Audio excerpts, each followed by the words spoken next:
মাত্র এক বাটি কাঁঠালের বিচি এবং সাথে এক টুকরো মাছ দিয়ে এত মজাদার একটা রেসিপি তৈরি করা যায়, না দেখলে বিশ্বাসই করতে পারবেন না। আসসালামু আলাইকুম, আমন্ত্রণ জানাচ্ছি আজকে এপিসোডটি দেখার জন্য। আশা করছি কাছে দূরে সবাই অনেক বেশি ভালো আছেন। কাঁঠালের বিচি অনেকভাবেই আমরা খেয়ে থাকি, তবে আজকে আমি যা তৈরি করছি এটা একটা খেলে আর একটা কিন্তু চেয়ে খাবেন। আর রেসিপিটি ভালো লাগলে অবশ্যই লাইক, কমেন্ট ও শেয়ার করে পাশে থাকতে পারেন। এখানে এক বাটি পরিমাণ কাঁঠালের বিচি নিয়ে নিলাম। এক টুকরো রুই মাছ নিয়েছি, যে কোনো বড় মাছের টুকরোই কিন্তু নিয়ে নিতে পারেন। একটা রসুন, দুটো পেঁয়াজ এবং কাঁচামরিচ নিয়ে নিলাম। কাঁচামরিচের পরিবর্তে শুকনো মরিচও নিয়ে নিতে পারেন। তো এখন এই কাঁঠালের বিচিটা আমরা পরিষ্কার করে নিয়েছি, উপরে সাদা স্কিনটা ফেলে দিয়ে আমি ভিতরে যে লাল স্কিনটা থাকে সেটা কিন্তু ফেলে দেইনি, পরিষ্কার করে নিয়ে একেবারে সাদা করে নিয়ে এভাবে করে তৈরি করে নিলেও কিন্তু রেসিপিটা অনেক বেশি ভালো লাগবে খেতে। তার পেঁয়াজ কুচি এবং রসুন কুচি করে নিয়েছি এবং মাছটাও দিয়ে দিলাম, ধুয়ে নিয়েছি পরিষ্কার করে। এখন কড়াইয়ের মধ্যে পানি দিয়ে দেব। খুব বেশি পানি দেওয়ার দরকার নেই, কটা কাপ পানি দিয়েছি। আধা চা চামচ লবণ এবং আধা চা চামচের হলুদের গুঁড়ো দিয়ে আমি প্রায় 20 মিনিট সিদ্ধ করে নিয়েছি কাঁঠালের বিচি এবং এই মাছটা। তারপর যে পানিটুকু ছিল সে পানিটুকু আমরা শুকিয়ে নেব এবং উপর থেকে আগে মাছ টুকরোটা উঠিয়ে নিলাম, কারণ মাছটা কিন্তু খুব তাড়াতাড়ি সিদ্ধ হয়ে গিয়েছে বা কুক হয়ে গিয়েছে। যতটুকু পানি আছে ততটুকু পানি একটু জালটা বাড়িয়ে দিয়ে শুকিয়ে নিতে হবে। আমি একেবারেই শুকনো শুকনো করেই কাঁঠালের বিচিটা সিদ্ধ করে নেব। কাঁঠালের বিচি সিদ্ধ করতে কিন্তু খুব বেশি সময় লাগে না, আমার প্রায় 10 থেকে 12 মিনিট সময় লেগেছিল। তারপর নামিয়ে অবশ্যই ঠান্ডা করে নিতে হবে। ঠান্ডা করে নিয়ে একটা মিক্সার জারে করে আমরা গুঁড়ো করে নেব বা পেস্ট তৈরি করে নেব। আর চাইলে কিন্তু শিলপাটাতেও বেটে নিতে পারেন। তো অবশ্যই কিন্তু এভাবে করে যে পানিটা ছিল, বাড়তি পানিটা, সেটা শুকিয়ে নিতে হবে। কাঁঠালের বিচির যে কোনো রেসিপির চাইতে এটা কিন্তু অনেক বেশি খেতে ভালো লাগবে। একেবারে দুর্দান্ত স্বাদের একটা রেসিপি, ভাত দিয়েও খেতে পারবেন, আবার বিকেলের নাস্তা দিয়ে চায়ের সাথেও খেতে পারবেন। তো যে মাছ টুকরোটা আমরা নিলাম সেটা কিন্তু বেছে নেব। একটা বড় কাঁটা ছিল সেটা ফেলে দিয়ে ছোটো কাঁটাগুলো বেছে নেব। আর পেঁয়াজ কুচি এবং মরিচ কুচিটা এবং রসুন কুচিটা আমি তেলে হালকা করে ভেজে নেব। একেবারে মিহি করে কিন্তু কুচি করে নিতে হবে পেঁয়াজ, রসুন আর কাঁচামরিচটা। তো একটু নরম হয়ে যাওয়ার পর একেবারে ভাজা ভাজা করার দরকার নেই, নামিয়ে নেব এবং একটা মিক্সার জারে করে কিন্তু আমি আজকে কাঁঠালি বিচিটা গুঁড়ো করে বা পেস্ট করে নিয়েছি। চাইলে কিন্তু শিলপাটাতেও বেটে নিতে পারেন। আমি একটা বোলে, মিক্সিং বোলে নিয়ে নিলাম। তো সবগুলো উপকরণ এখন দিয়ে দিতে হবে। তো এই পর্যন্ত যারা দেখলেন একটা লাইক দিতে ভুলে গিয়েছেন, অবশ্যই কিন্তু একটা লাইক দিয়ে দিতে পারেন আর প্রয়োজনে কমেন্ট করতে পারেন। মাছটা বেছে রেখেছিলাম সেই মাছটাও দিয়ে দিলাম এবং পেঁয়াজ কুচি আর মরিচ কুচিটা ভেজে রেখেছিলাম সেটাও দিয়ে দিতে হবে। আর বড় 1 টেবিল চামচ পরিমাণ বেসন দিয়ে দিলাম, একটা ডিম দিয়ে দিলাম। এখানে বেসনের পরিবর্তে চালের গুঁড়ো, কর্নফ্লাওয়ার কিংবা আটাও দেওয়া যেতে পারে, তবে আটা দিলে কিন্তু এতটা ক্রিস্পি হবে না। বেসন অথবা চালের গুঁড়ো দিলেই কিন্তু দারুণ ক্রিস্পি হয়ে যাবে, উপরের দিকটা দারুণ ক্রিস্পি হবে আজকের এই কাবাবটার এবং ভিতরটা খুব সুন্দর নরম হবে।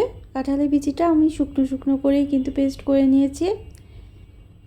তো এই বান্ডিংয়ের জন্যই আমরা একটা ডিম দিয়ে দিয়েছি এবং বেসনটা দিয়ে দিয়েছি আর 1 চা চামচ পরিমাণ শুকনো মরিচের গুঁড়ো দিয়ে দিলাম। একটু ঝাল ঝাল খেতে কিন্তু ভালো লাগে এই স্ন্যাক্সটা। তো আমি আজকে এই স্ন্যাক্সটা ছোট ছোট বলে শেপ করে নেব। চাইলে কিন্তু চ্যাপটা করে যে কাবাব তৈরি করা হয় ঠিক সেভাবে করে নিতে পারেন, আবার লম্বাটে করে শেপ দিয়েও নিতে পারেন। এই শেপ দেওয়াটা কিন্তু আপনাদের যার যার পছন্দ মতো, তবে গোল গোল শেপ দিলে ভাজাটা খুব সুন্দর হয় এবং ক্রিস্পি হয়ে যায়। প্রথমে আমি গোল ছোট ছোট অংশে ভাগ করে নিয়েছি এবং তারপর হাতে সামান্য তেল মেখে নিয়েছিলাম। তেল মেখে বলটা খুব সুন্দরভাবে মসৃণ করে তৈরি করে নিয়েছি। অবশ্যই কিন্তু মসৃণ করে তৈরি করে নিতে হবে, আর হাতে সামান্য তেল মেখে নিলেই সুন্দর মসৃণ বল তৈরি করে নেওয়া যাবে। তো আজকের রেসিপিটা অবশ্যই কিন্তু ফ্রেন্ডস অ্যান্ড ফ্যামিলির সাথে শেয়ার করে দিতে পারেন। সবগুলো এভাবে করেই তৈরি করে নিয়েছি। আর যারা প্রথম ভিজিট করছেন তারা চাইলে চ্যানেলটিকে সাবস্ক্রাইব করে বেল বাটনটাকে প্রেস করে রাখতে পারেন, তাহলে নোটিফিকেশন পেয়ে পরবর্তী রেসিপিগুলো দেখে নিতে পারবেন। কাঁঠালের বিচির অনেক ধরনের রেসিপি কিন্তু আমরা করে থাকি, আর কাঁঠালের বিচি খেতেও কিন্তু অনেক বেশি ভালো লাগে। যে কোনো গরুর মাংস বা ছোটো মাছের সাথে, শুটকি মাছের সাথেও অনেক বেশি খেতে লাগে।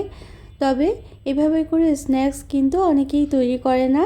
একবার এভাবে করে তৈরি করে দেখবেন, যারা কাঁঠালের বিচি খায় না তারাও কিন্তু অনেক মজা করে এই স্ন্যাক্সটা খেয়ে নেবে। এবং ছোটো বাচ্চারা অনেক সময় দেখা যায় মাছ খেতে চায় না, আর কাঁঠালের বিচিটা কিন্তু অনেক পুষ্টিদায়ক একটা খাবার। ছোটো বাচ্চাদের এভাবে করে পুষ্টিকর খাবার কিন্তু খাওয়ানো যেতেই পারে। তো আমি তেলের মধ্যে 3 ব্যাচে সবগুলো কাবাব আমি ভেজে নিয়েছি।